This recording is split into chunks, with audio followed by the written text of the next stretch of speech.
The details of the current policy regulating air quality and air pollution across the country.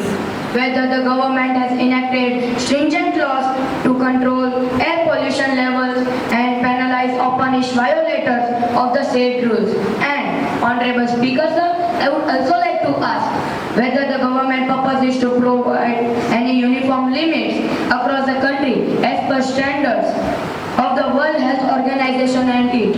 So, the details thereof along with steps taken by the government to control and minimize air pollution in the country. धन्यवाद। भूपेंद्र यादव जी, उत्तर दीजिए।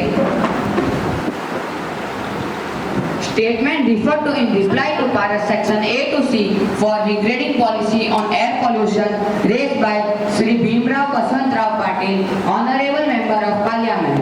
Air quality regulation and actions for abatement of air pollution and undertaken under various provisions of Air Act 1981 and Environment Act 1986. National Clean Air Launch Program by PM10, PM2.5 by concentration by 2024. Further, the government has enacted the Commission of Equality Management in National Capital Region of Adjoining Areas Act 2021 for constituting commissions for air quality management and in National Capital Region and adjoining areas for better coordination, research, identification, resolution of problem related to air pollution, NCR, National Capital Region areas. प्रश्न 3 भारतीबेन शियल जी, प्रश्न पूछिए। Honorable Speaker Sir, will the Minister of Environment, Forest and Climate Change be pleased to state whether the extent of pollution has increased in Delhi and adjoining areas in November 2021?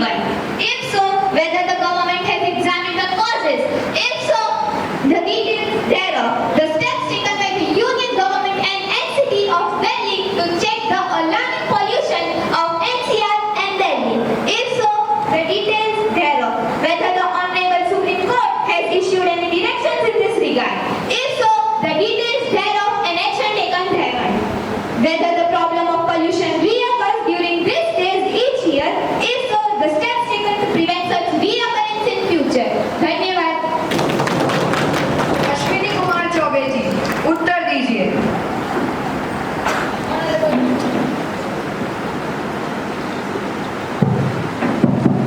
Honorable Speaker Sir, the government is seized of the matter the impact of climate change on agriculture and human health sectors is being assessed by the relevant ministries. The Indian Council of Agricultural Research (ICAR) has initiated a network project National Innovations in Climate Resilient Agriculture (NICRA) in 2011 to study and address the impact of climate change on Indian agriculture.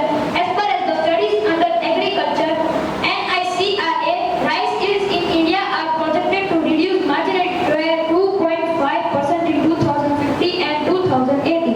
The government has also assessed the impact of climate change and human health. The program aims to reduce mortality, injuries and health vulnerability among the populations in the country due to climate variability and extreme weather. And other informations are submitted to the Honorable Speaker. Thank you.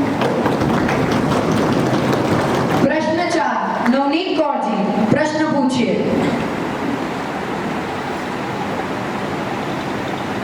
अध्यक्ष महोदय जी, मेरा प्रश्न श्री ज्योतिरादित्य सिंधिया से है कि runway से जो 90% पूर्ण हो चुका है और उसके आवश्यक काम के लिए न्यू टर्मिनल बिल्डिंग के लिए जो फंड चाहिए था, जो महाराष्ट्र गवर्नमेंट ने उसका वर्क ऑर्डर हो गया है, टेंडरिंग हो गई है, उसके बावजूद अभी तक उसका काम शुरू नहीं हुआ।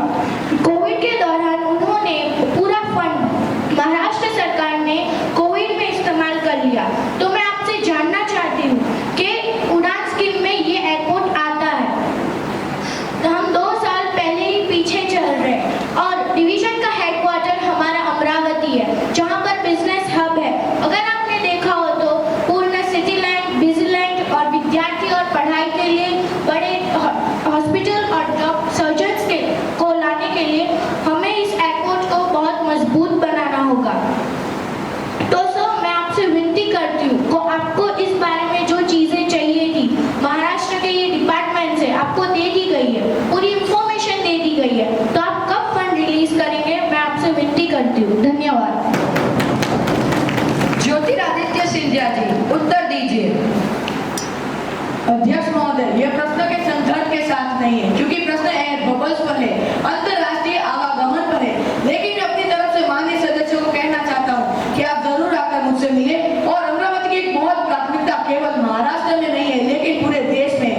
और अमरावती की जो भी आवागमन की सुविधा हम लोग कर पाए, आप जरूर मेरे पास आकर मिले।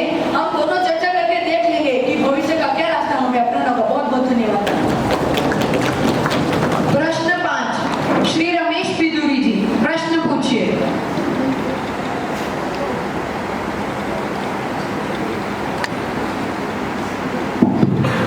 Honorable Speaker, sir, will the Minister of Education be pleased to state whether the government has taken any steps for effective implementation for National Education Policy 2020?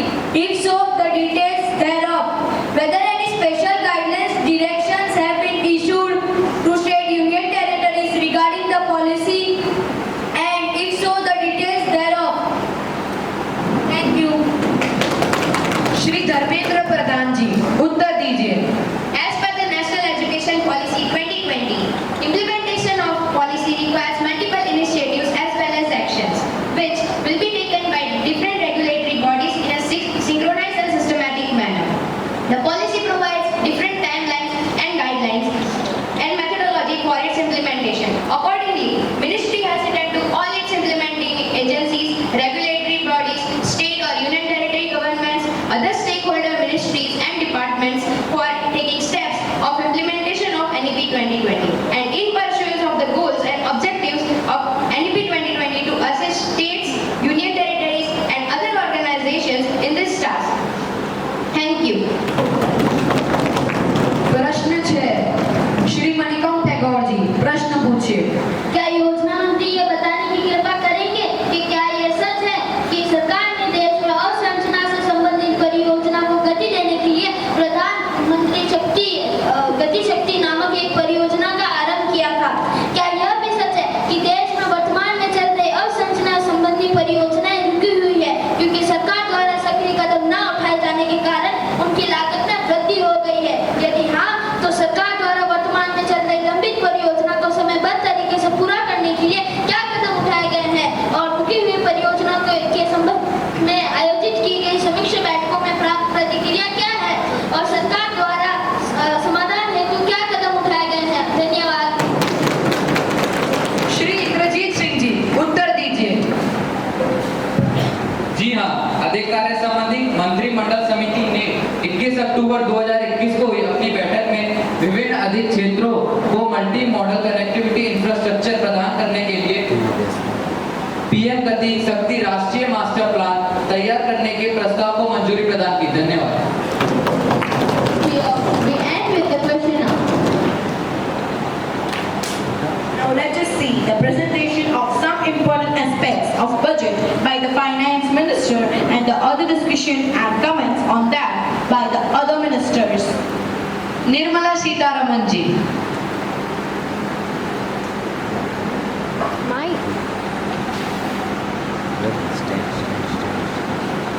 Honorable Speaker, the preparation of this budget was undertaken in circumstances like never before. We knew of calamities that have affected our country or a region within a country. But what we have endured with COVID-19 to 2020 is too generous. When I presented the budget 2020-2021, we could not have imagined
protection of citizens stay home, milk, vegetables, fruit suppliers, health and sanitary workers, truck driver, railways and public transport workers, annadatas, police, firemen and the armed forces all had to work and had to go about their work over there.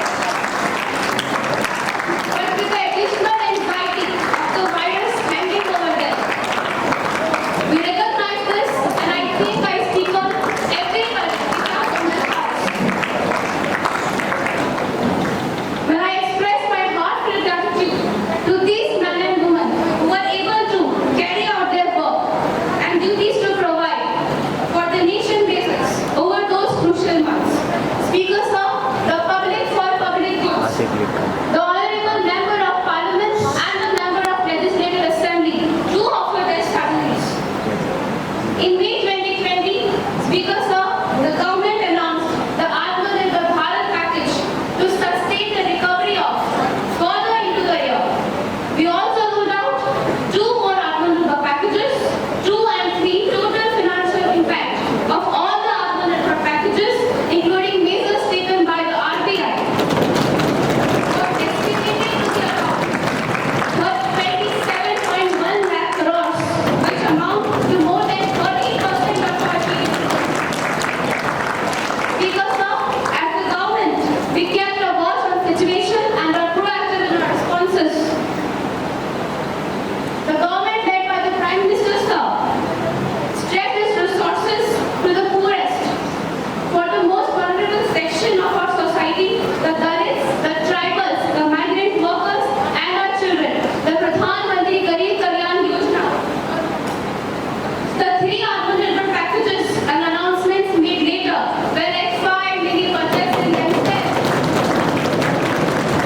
The Atmanirbhar packages of our case of structural reforms, redefinition of MSMEs, commercialization of privatization of public sector undertakings, one nation, one ration card production and incentive schemes are some of the notable reforms carried out during this period. Faceless income tax assessment, DBT and financial inclusion are the others. I thank Honorable Prime Minister sir for his guidance for a better serving India. Thank you sir. Now I would like to felicitate our Vice Principal sir with a bouquet of flowers.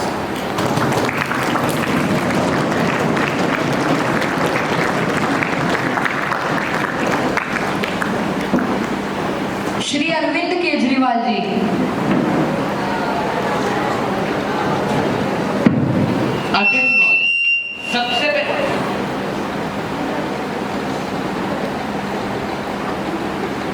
अध्यक्ष महोदय, सबसे पहले मैं वित्त मंत्री को बधाई देना चाहूंगा कि उन्होंने इतने मुश्किल समय में भी इतना शानदार और बैलेंस बजट पास किया, क्योंकि जैसा कि हम सब जानते हैं कि पिछले साल लोगों के काम रुके थे, दुकानें बंद हो गई थी, फैक्ट्रियां बंद हो गई थी, जिससे सरकार का रेवेन्यू टैक्स भी रुक गया था।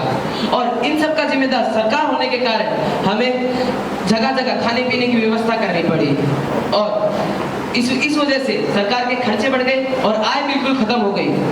परंतु इन सब के बावजूद इतना अच्छा बजट पास करने के लिए मैं उनका आभारी रहूंगा।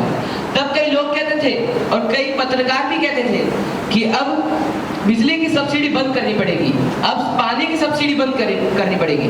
परंतु पूरा पिछले साल बिजली भी फ्री रही, पानी भी फ्री रहा, अस्पताल भी फ्री रहे, महिलाओं के लिए बसें भी फ्री रही।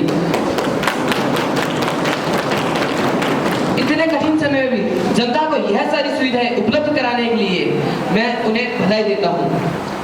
इस बजट को देशभक्ति बजट भी कहा गया है।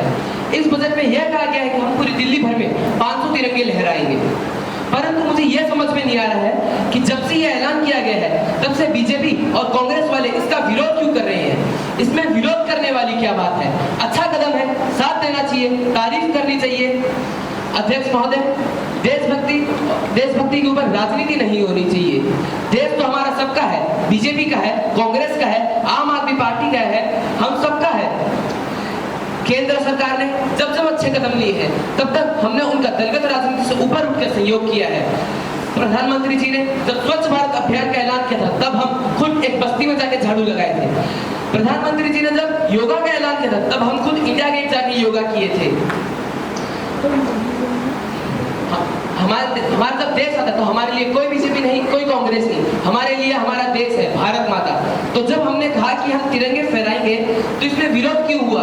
कहते हैं तिरंगे नहीं होने चाहिए। क्यों नहीं होने चाहिए? होने चाहिए।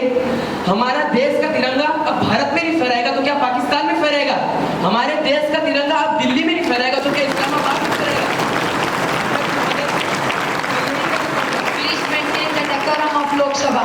देशभक्ति के बीच राजनीति न लाए। जय हिंद, जय भारत। अखिलेश यादव जी, मैं पूरे सदन को बताना चाहता हूं कि अखिलेश यादव जी पहली बार बोल रहे हैं। अध्यक्ष जी, पहले तो मैं आपका धन्यवाद करना चाहूंगा। धन्यवाद। माननीय मंत्री जी बहुत अच्छा बता रहे थे कि जो लोग अच्छे कार्य करते हैं उन्हें सम्मान देने का काम करते हैं। मुझे खुशी इस बात की है कि उत्तर प्रदेश में बड़ी संख्या में लोग पद्मश्री और इस तरह के अवार्ड से सम्मानित हुए हैं। माननीय अध्यक्ष महोदय, मैं आपके माध्यम से माननीय मंत्री जी से पूछना चाहता हूं कि जब उत्तर प्रदेश में जब यश भारती अवार्ड प्राप्त करने वाले लोगों को एक सम्मान राशि दी जाती है, अर्जुन अवार्ड प्राप्त करने वाले लोगों को एक सम्मान राशि दी जाती है, यहाँ तक कि पद्मश्री अवार्ड प्राप्त करने वाले लोगों को भी एक सम्मान राशि दी जाती है, तो इसका विरोध हुआ क्यों? मैं आपके माध्यम से ये कह सकता हूँ कि यहाँ जितने भी लोग बैठे हैं ये सब चुन कर आए हैं इधर। इन्होंने बहुत अच्छे कार्य किए हैं कला के क्षेत्र में, तो इसका विरोध ये क्यों कर सकते? इन्हें क्या हक है इसका विरोध करने का? मैं आपके माध्यम से मंत्री जी से पूछना चाहता हूँ कि जिन विभूतियों को आप सम्मान देते हैं क्या उनके लिए भी सम्मान राशि पेंशन की तरह व्यवस्था की जाएगी? उत्तर प्रदेश में 50,000 से लेकर 20,000 रुपए तक प्रति महीना सम्मान राशि दी जाती है। मैं आपसे पूछना चाहता हूँ कि क्या भारत सरकार ऐसे लोगों को सम्मान राशि देती रहेगी? धन्यवाद। Anupriya Patel. Article 370 from the state of Jammu and Kashmir was an important issue debated in the parliament. Let's have a look of it where some of our assistants as the ministers will debate this issue. Anupriya Patel जी।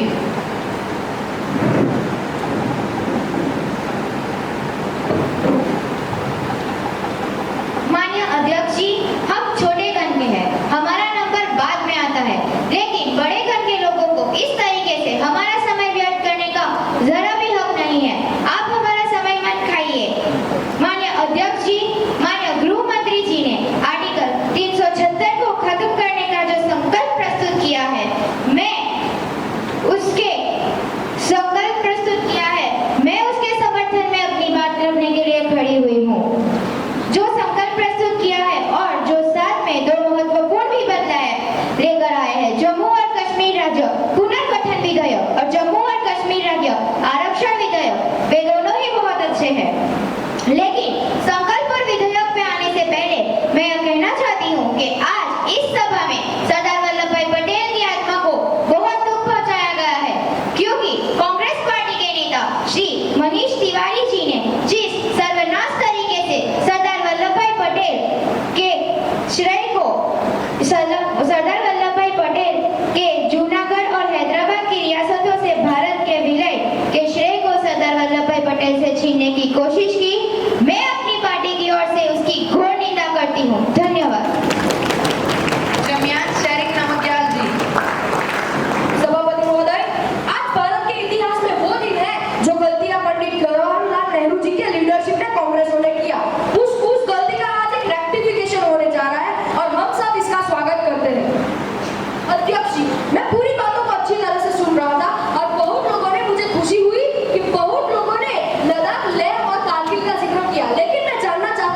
हमें जानने की कोशिश तक नहीं की।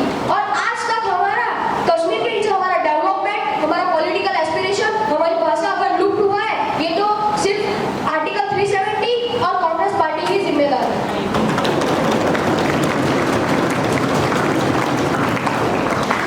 अमित शाह जी, हमें कोई भी कानून बनाने के लिए हमें कोई नहीं रोक सकता। सारे सदन के उपयोग के लिए आर्टिकल 370 जो है, धारा 3 को पढ़ना चाहते हैं, सब ध्यान से सुनिए।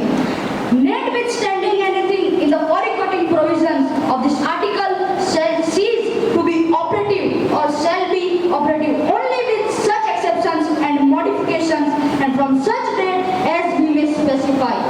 अब ये होता है कि धारा 370(3) का उपयोग कर राष्ट्रपति महोदय 370 को सीज कर सकते हैं, संपूर्ण तरीके से सीज कर सकते हैं।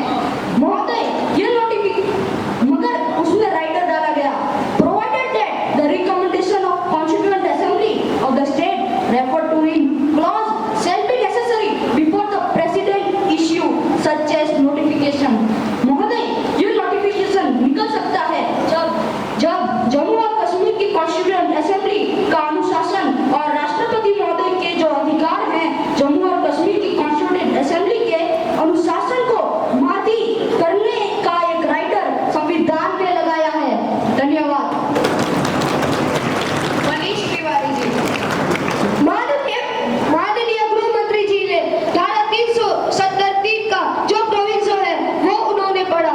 मैं आपके आगे से धारा 370(3) का जो प्रोविजन है उसे दोबारा पढ़ना चाहूंगा।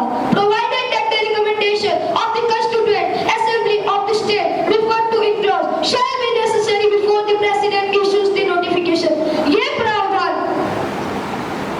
प्रावधान अध्यक्ष जी इसलिए किया गया था कि धारा 370 एक परमानेंस दीजिए, और जैसा मैंने पहले ही कहा था कि 25 जनवरी 1957 जो जम्मू कश्मीर की कॉन्स्टिट्यूएंट असेंबली थी वो अपना काम खत्म करके डिसॉल्व हो गई। और आज अगर आप ये पढ़ना चाहोगे कि जम्मू कश्मीर कॉन्स्टिट्यूएंट असेंबली का मतलब क्या है, विधानसभा और विधान परिषद है, और इन विधानसभा और विधान परिषद का मतलब ये सांसद है, क्योंकि वहां पर राष्ट्रपति कानून लागू हुआ है।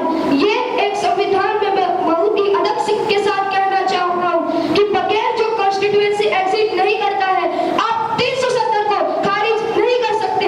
This is the wrong interpretation. और सुनिए, भारत के संविधान में धारा 370 ही नहीं, धारा 371 ए से लेकर आई तक है, जो नागालैंड, आसाम, मणिपुर, आंध्र प्रदेश, सिक्किम जैसे स्टेट को विशेष अधिकार देती है। अगर आप ये सोच रहे हैं कि आप धारा 370 को समाप्त करेंगे, कि सोच रहे हैं, तो आप सुन ले कि धारा 370 हटाने का आपको कोई हक नहीं है। इससे दूसरे स्टेट को आप क्या संदेश भेजते हो? धन्यवाद।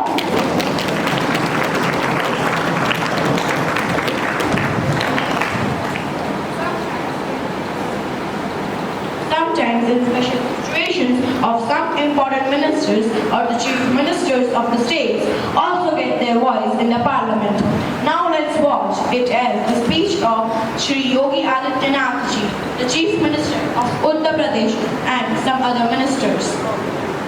योगी आदित्यनाथ जी। अध्यक्ष महोदय जी, मैं आपके माध्यम से पूरे सदन का ध्यान केंद्रित करना चाहता हूँ। जो आज यहाँ पर सदन की मर्यादा का पालन न करके जो आज बातें हो रही है, ये बिल्कुल ठीक नहीं है।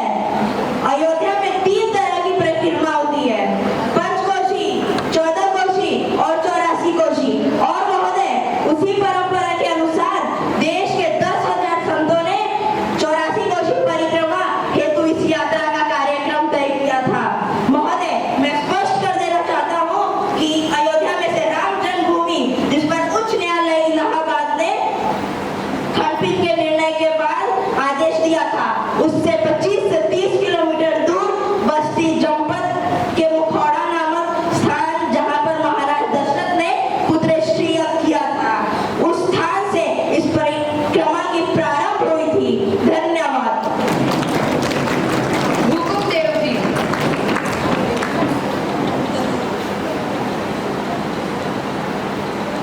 महोदय, मैं अपने बोल से पहले अपने दल के नेताओं को धन्यवाद करना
आंकड़ों की गिनती करता हूँ।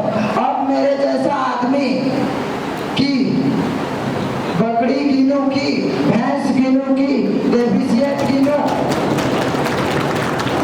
मैं उन्हीं से पूछना चाहता हूँ कि आगे दिन पीछे गए गुरु से किया नहीं, अब पछतावा होत का जब चिड़िया चुग गई खेत।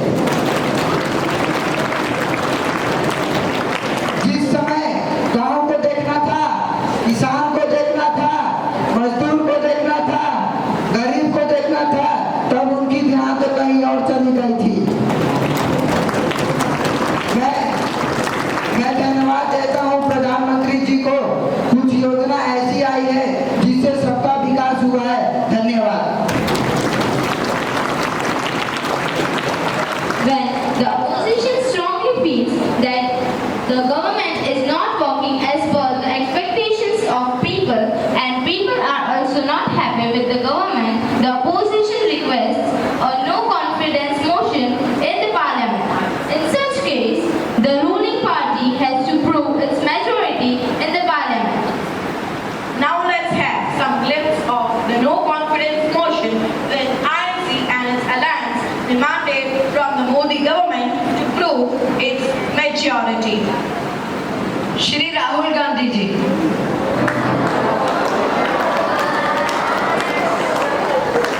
माननीय अध्यक्ष जी, आपको मेरे सादर प्रणाम। जो लोग शहीद हुए हैं, इन्होंने तो इसकी कोई श्रद्धांजलि नहीं दिया। आज नहीं, कल भी यह देश रोजगारी पैदा नहीं कर सकता। क्यों? क्योंकि आपने इस देश की हड्डी तोड़ दी है, छोटे दुकानदार की, मजदूर की हड्डी तोड़ दी है। ये मत समझिए कि यह किसान का आंदोलन है। यह किसान का आंदोलन नहीं है, बल्कि यह देश का आंदोलन है। किसान तो सिर्फ अंधेरे में टॉर्च दिखा रहे हैं। एक आवाज से पूरा देश झुकने वाला है और एक आवाज से आपके खिलाफ पूरा देश आवाज उठने जा रहा है। और जो मजदूर को, छोटे दुकानदार को, किसान को अपने पैसों से परे कर सकते हो। एक बात मेरी याद रखना और लिख लीजिए, मेरे लिए गुस्सा है, आपके लिए मैं पप्पू हूँ, आपके लिए अलग अलग गाली दे सके है। और मेरे अंदर इतना सा भी गुस्सा, इतना सा भी क्रोध, इतनी सी भी नफरत नहीं है। मैं कांग्रेस हूँ और ये सब कांग्रेस है और इसी भावना ने इस पूरे देश को बनाया है। इस बात को कभी मत भूलिएगा। और यह भावना आप सबके अंदर है और इस भावना को मैं आप सबके अंदर से निकालूंगा। आपके अंदर में जो प्यार है उसको निकालूंगा और आप सबको एक दिन कांग्रेस में बदलूंगा। धन्यवाद। माननीय श्री नरेंद्र मोदी जी।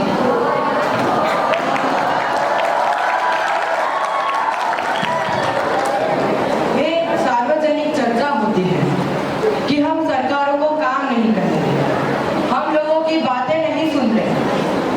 कुछ लोग तो यह भी कहते हैं कि देखो, दिखा दी हमने अपनी ताकत, भले ही हम कम हैं, लेकिन काम चल रहा है। और एक बात जो आप सभी के समक्ष उठ रही होगी, वो बात यह है कि यह सदन चलने क्यों नहीं दिया जाता। यह सदन इसलिए नहीं चलने दिया जाता कि आप उसका विरोध कर सके। यह इसलिए नहीं चलने दिया जाता क्योंकि इंफीरियरिटी कॉम्प्लेक्स होता है, इसी के कारण नहीं चलने दिया जाता। विपक्ष में भी ताकतवर और अच्छे नेता है, इसलिए हमें इसका निर्माण करना जरूरी है।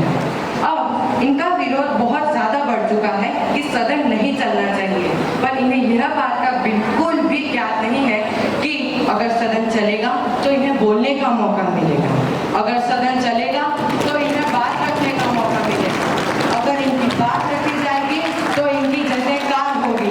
पर हमारा क्या होगा, हम क्या करेंगे? यही बात की चिंता है इन लोगों को, ये डर चुके हैं इस बात से। इन लोगों में इस देश के प्रति जरा भी प्यार नहीं है, यह तो सिर्फ सत्ता का लालच है। आप लोगों को इतना भी नहीं है कि हम अपने देश की मर्यादा का पालन करते हुए सही चीजें बोले। नहीं, सरकार को रोकने की बात तो कोने पर ही रह गई, परंतु आपने तो ये भी ठान लिया कि सामने की पार्टी में कोई भी ताकतवर नहीं बनना चाहिए। इसके लिए सदन शुरू होने से पहले ही मुझे पता चल गया था कि कितने तेजस्वी लोग हैं हमारे सदन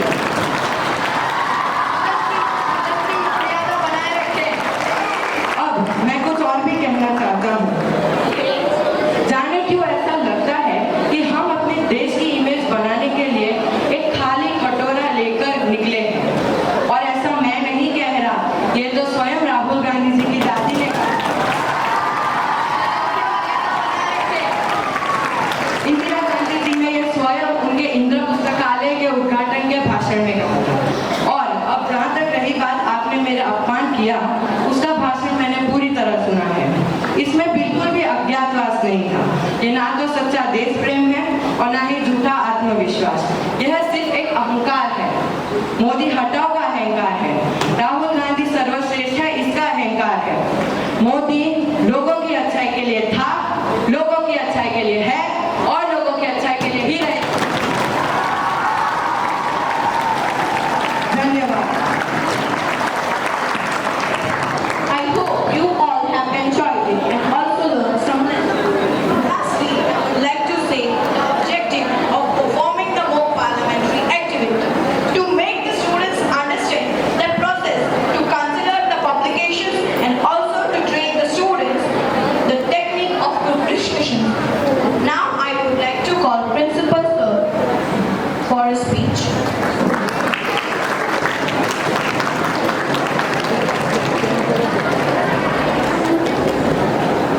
Good morning to all of you.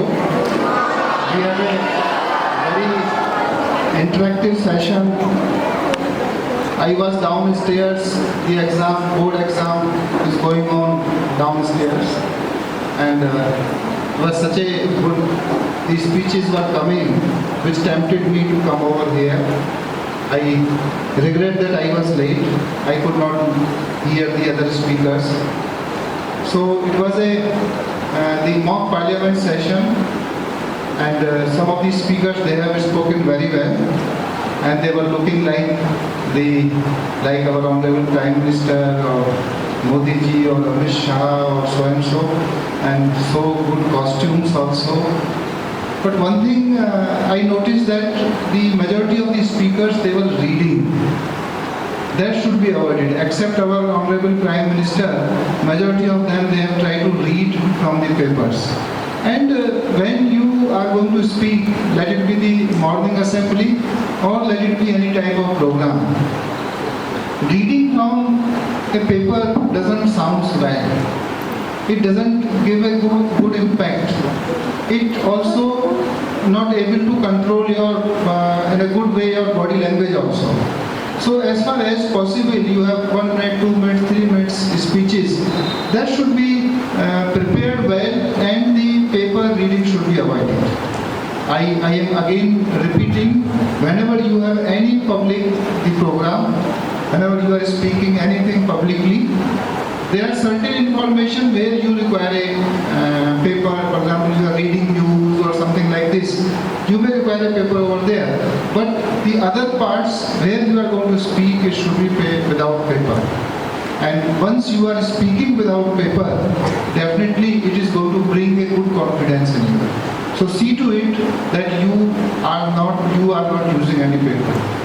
Well, this is the school where we are teaching you in the age group of 13, 14, 15 years or 12 to 15 years of the age group children. After 10 years, 20 years, 30 years, some of them will be in the good position, not some, majority of you will be in the good positions, and some of you may also choose a career into the politics. In fact, the career in the politics is very rewarding, and the career in the politics is needed in our country. Because majority of the politicians which we are seeing, they are coming from their families